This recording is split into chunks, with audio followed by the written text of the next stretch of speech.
Akala ko hanggang huli ikaw ang makakasama ko, pero hindi pala. Akala ko lahat ng masasayang araw ay hindi mawawala, pero bakit? Alaala lang ang naiwan sa ating dalawa. Ang lahat-lahat na nangyayari ay di rin nagtagal. Alaala lang ang naiwan sa ating dalawa.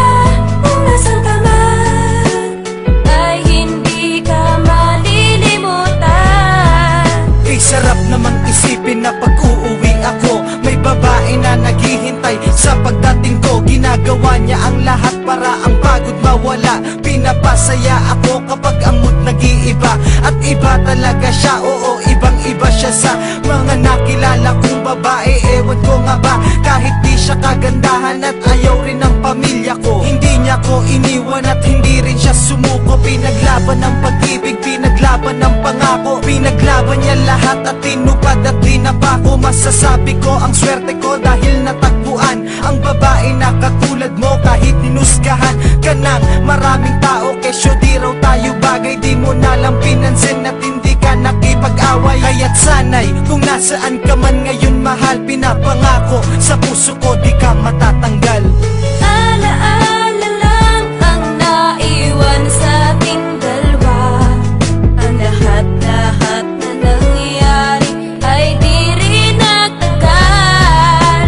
Alaala lang ang naiwan sa ating dalawa. Kung nasan ka man ay hindi ka malilimutan. Kapag papasok sa umaga, gigising rin sa umaga, kadalasan pa nga ay ikaw pa ang nauuna para mapaghandaan ang pagpasok ko sa trabaho. Baliktad pa nga, ikaw pa ang naghahatid sa kanto. Hindi mo iniiwanan hanggat di nakakasakay, at kapag nakasakay, uuwi ka na sa bahay. Maglilinis, gagawa lamang ng kung ano-ano para malimutan ang lungkot na nadarama mo. Dahil ikaw lang mag-isa at wala man lang kasama, mas gusto mong mag-isa kundi rin ako ang kasama. Kaya mahal kita dahil dyan sa ugali mo. Napakasobra mong bait kahit minsa'y ginago ko, pero nabago ko lahat-lahat ng dahil yung sa'yo. Dahil din sa pagmamahal na pinapakita mo. Kaya't sanay kung nasaan ka man ngayon mahal, pinapangako sa puso ko di ka matatanggal.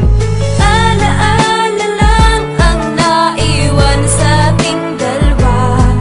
Ang lahat-lahat na nangyayari ay di rin nagtagal. Alaala lang ang naiwan sa ating dalawa. Kung nasan ka man ay hindi ka malilimutan.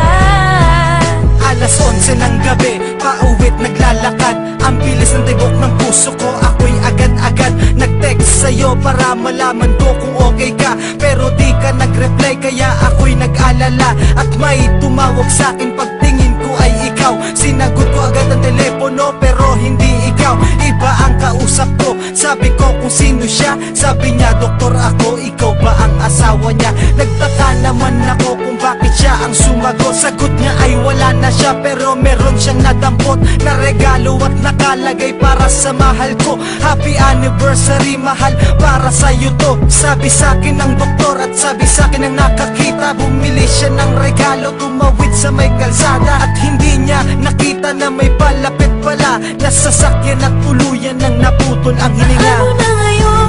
Wala ka na